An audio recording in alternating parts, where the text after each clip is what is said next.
السلام علیکم ورحمۃ اللہ وبرکاتہ۔ محترم ناظرین، آج امام ابن العربی رحمہ اللہ کی مختصر سی زندگی معلوم کرتے ہیں، جو مشہور عالم دین ہیں۔ علم کے اعتبار سے، فقہ کے اعتبار سے، قضاء کے اعتبار سے اندلس میں بہت مشہور آپ تھے۔ آپ ان لوگوں میں سے ہیں جو مجتمع اسلامی میں تربیتی اور علمی اثرات چھوڑ کر گئے ہیں۔ آپ نے اسلامی ممالک کا سیر کیا اور اس علم کو جمع کیا جو دیگر لوگوں کے پاس اس زمانے میں نہیں تھا۔ مختلف علوم و فنون میں ماہر تھے، علم کے سمندر تھے۔ ان کا نام ہے قاضی ابو بکر محمد ابن محمد عبداللہ ابن محمد ابن عبداللہ ابن احمد العربی المعافری الاشبیلی۔ یہاں ایک تنبیہ مناسب ہے، وہ کیا ہے؟ ابن العربی اس نام سے دو لوگ مشہور ہیں۔ نام کا فرق کیا ہے وہ آئندہ بتاؤں گا میں۔ دو لوگ مشہور ہیں، ان کا نام ابن عربی ان دونوں سے جڑا ہوا ہے۔ ایک ہے ابن عربی، جن کے نام میں عربی نکرہ ہوگا تو وہ منکر ہیں، ملحد ہیں، کافر ہیں، گمراہ ہیں، جن کو شیخ اکبر کہا جاتا ہے، وحدت الوجود کے قائل ہیں اور صوفی ہیں۔ دوسرے ابن العربی ہیں جن کے نام میں عربی معرفہ ہوگا، وہ معروف امام جلیل القدر عالم، اور ہماری آج کی شخصیت بھی وہی ہیں جو ابن العربی ہیں، مشہور عالم دین ہیں۔ آپ کی پیدائش اشبیلیہ میں ہوئی، جو فی الحال سیولی کے نام سے مشہور ہے۔ اس زمانے میں اندلس کا وہ پایا تخت بھی مانا جاتا تھا۔ 22 شعبان 460 پر 8 ہجری میں آپ پیدا ہوئے۔ آپ جس گھر میں پیدا ہوئے، آپ کے والد حکومت کے بڑے عہدے داروں میں سے ایک تھے، لہٰذا آپ کی تربیت و پرداخت اچھے انداز میں ہوئی، کیونکہ وہ عالم بھی تھے، جاننے والے تھے، تو لہٰذا آپ کی تربیت و پرداخت اچھے انداز میں ہوئی، اور آپ کے گھر کے لحاظ سے بھی آپ کا گھرانہ بڑا اچھا مانا جاتا تھا۔ جب آپ 9 سال کے تھے تو آپ حفظ کر لیے تھے، 3 سال قرآن، عربی، حساب پڑھنے میں لگ گئے۔ جب 16 سال کے ہوئے تو قراءت میں ادغام، اخفاء، ان تمام چیزوں کو حاصل کیا۔ پھر غریب الفاظ کے معنی، شعر، لغت، ان سب کو بھی آپ لگاتار سیکھتے گئے۔ اس طرح جب آپ 17 سال کے ہوئے تو 480 پر 5 ہجری میں آل عباد یا آل عباد کی حکومت جاتی رہی، یعنی اس زمانے میں جو حکومت تھی، آپ کے والد صاحب جس حکومت کے عہدے داروں میں سے تھے، ان کی حکومت ختم ہو گئی، تو لہٰذا آپ کے والد نے کیا کیا؟ آپ اور آپ کے والد دونوں نے افریقہ کی طرف رخ کیا۔ وہاں جا کر بجایہ نامی ایک جگہ پر قیام کیا۔ وہاں آپ نے علم حاصل کرنا شروع کیا۔ وہاں کے جو علماء تھے، ابو عبداللہ الکلائی جو سب سے مشہور نام آتا ہے، ان سے آپ نے کافی علم حاصل کیا، دیگر علماء سے بھی آپ حاصل کرتے رہے۔ وہاں سے مہدیہ گئے، اور وہاں کے 2 علماء جن سے آپ نے خاص کر علم حاصل کیا وہ ہیں ابو الحسن ابن علی ابن محمد ابن ثابت الحداد الخولانی المقری، اور دوسرے ہیں امام ابو عبداللہ محمد بن علی المازری التمیمی۔ پھر وہاں سے مصر کی طرف رخ کیے۔ وہاں مسند مصر ابو الحسن علی بن حسن بن حسین بن محمد الخلعی الموصلی، ان کے پاس آپ نے علم حاصل کیا، اور ابو الحسن بن شرف مہدی الوراق ان کے پاس حاصل کیا، ابو الحسن بن داؤد الفارسی ان کے پاس حاصل کیا۔ عجیب بات ہے کہ آپ کے اکثر اساتذہ کے نام ابو الحسن سے شروع ہو رہے ہیں، یعنی ان کی کنیت ابو الحسن تھی۔ مصر سے پھر آپ بیت المقدس کی طرف گئے، وہاں امام ابو بکر الطرطوشی سے علم حاصل کیا۔ پھر شام کی طرف گئے، دمشق میں قیام کیا اور وہاں ہبۃ اللہ الاکفانی سے علم حاصل کیا، اور ابو سعید الرہاوی، ابو القاسم بن ابو الحسن القدسی، ابو سعید الزنجانی، ان تمام سے دمشق میں حاصل کیا۔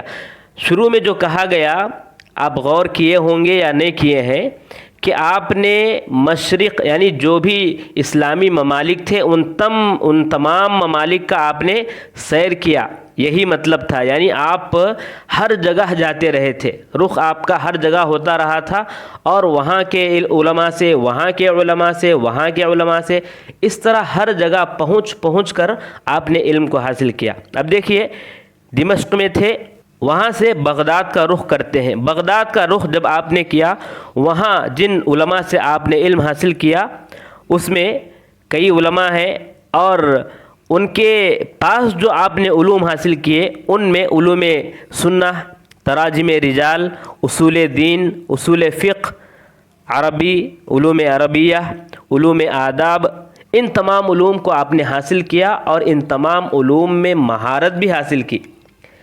اور جو اساتذہ آپ کے تھے، ان میں سے چند نام آتے ہیں: ابن الطیوری رحمہ اللہ، ابو الحسن البزار رحمہ اللہ، فخر اسلام ابو بکر الشاشی رحمہ اللہ، ابو عامر محمد بن سعدون رحمہ اللہ، یہ بغداد کے آپ کے علماء میں سے ہیں جن کے پاس آپ نے علم حاصل کیا۔ بغداد میں آپ نے ابن تومرت المصمودی سے بھی ملاقات کی، جو بعد میں جا کر مہدی ہونے کا دعویٰ کیا تھا، اور حکومت موحدین کا مؤسس وہی تھا۔ ابن العربی رحمہ اللہ ابو حامد غزالی رحمہ اللہ سے بھی بغداد میں ملاقات کیے تھے۔ پھر دوبارہ شام میں بھی ان سے ملاقات ہوئی تھی۔ بغداد میں اس طرح ملے تھے کہ جب ابن العربی رحمہ اللہ بغداد آئے تھے تو وہاں امام غزالی رحمہ اللہ نظامیہ، مدرسہ نظامیہ میں پڑھا رہے تھے، اور جانتے ہیں آپ مدرسہ نظامیہ میں ایک بھیڑ جو ہے رہتی تھی طلباء کی۔ اگر آپ نہیں جانتے ہیں امام غزالی رحمہ اللہ کی زندگی، تو آپ ہمارے اس چینل میں دیکھ سکتے ہیں، ہم نے اس سے پہلے 18 یا 19 منٹ کا ویڈیو امام غزالی رحمہ اللہ کی مختصر زندگی بیان کیا ہے، اس میں آپ تفصیلات دیکھ سکتے ہیں۔ تو آپ جب امام غزالی رحمہ اللہ پڑھا رہے تھے نظامیہ میں، تو آپ وہاں پر اس بھیڑ میں طلباء کے ساتھ آپ بھی وہاں پر پڑھ رہے تھے۔ وہاں سے آپ اور آپ کے والد یعنی ابن العربی رحمہ اللہ اور ان کے والد دونوں حج کے لیے گئے تھے۔ وہاں پر وہاں کے جو مفتی تھے، وہاں کے جو محدثین تھے، ان سے علم حاصل کیا۔ خاص کر جو نام آتے ہیں ابو عبداللہ حسین بن علی بن حسین طبری جو مکہ میں تھے، ان سے آپ نے علم حاصل کیا۔ آپ مکے میں جو قیام کرتے رہے، وہاں کے متعلق ایک بات یوں بیان کرتے ہیں کہ میں کثرت کے ساتھ زمزم کا پانی پیا کرتا تھا، بہت زیادہ زمزم کا پانی پیا کرتا تھا، اور جب بھی میں زمزم کا پانی پیتا، میں نیت یہ کرتا تھا کہ اے اللہ مجھے علم و ایمان عطا کر، علم و ایمان عطا کر۔ میری نیت ہمیشہ یہی ہوتی تھی، اور وہ فرماتے ہیں کہ مجھے وہ جو دعا میں کرتا تھا، وہ جو نیت میں کرتا تھا، اسی نیت کی وجہ سے شاید، اسی دعا کی وجہ سے شاید اللہ تبارک و تعالیٰ نے مجھ پر علم کے دروازے کھول دیے جو آج مجھے میسر ہے۔ اور پھر فرماتے ہیں کہ افسوس کہ میں عمل کی نیت کرنا بھول گیا، عمل کے بارے میں دعا کرنا بھول گیا۔ کاش کہ میں علم اور عمل دونوں کے بارے میں دعا کرتا تو شاید میرے پاس دونوں چیزیں ہوتی تھیں، لیکن میں نے یہ پایا کہ میں جس قدر علم کی طرف مائل ہوتا ہوں، اس طرح میں عمل کی طرف مائل نہیں ہو پاتا۔ اس کے بعد جب پھر مکہ سے آپ واپس بغداد آئے تو وہاں پر 2 سال تک امام غزالی رحمہ اللہ کی صحبت آپ نے اختیار کی، اور اس وقت امام غزالی رحمہ اللہ کا دوسرا دور تھا، دوسرا مرحلہ تھا، یعنی آپ کی زندگی میں مکمل 3 مرحلے ہیں، 3 دور ہیں، ان میں سے دوسرا دور اس وقت امام غزالی رحمہ اللہ کا چل رہا تھا۔ 490 پر 2 ہجری میں ابن العربی رحمہ اللہ کے والد بڑھاپے کو پہنچ گئے تھے۔ اس وقت دونوں بغداد سے شام اور فلسطین کی طرف نکلے۔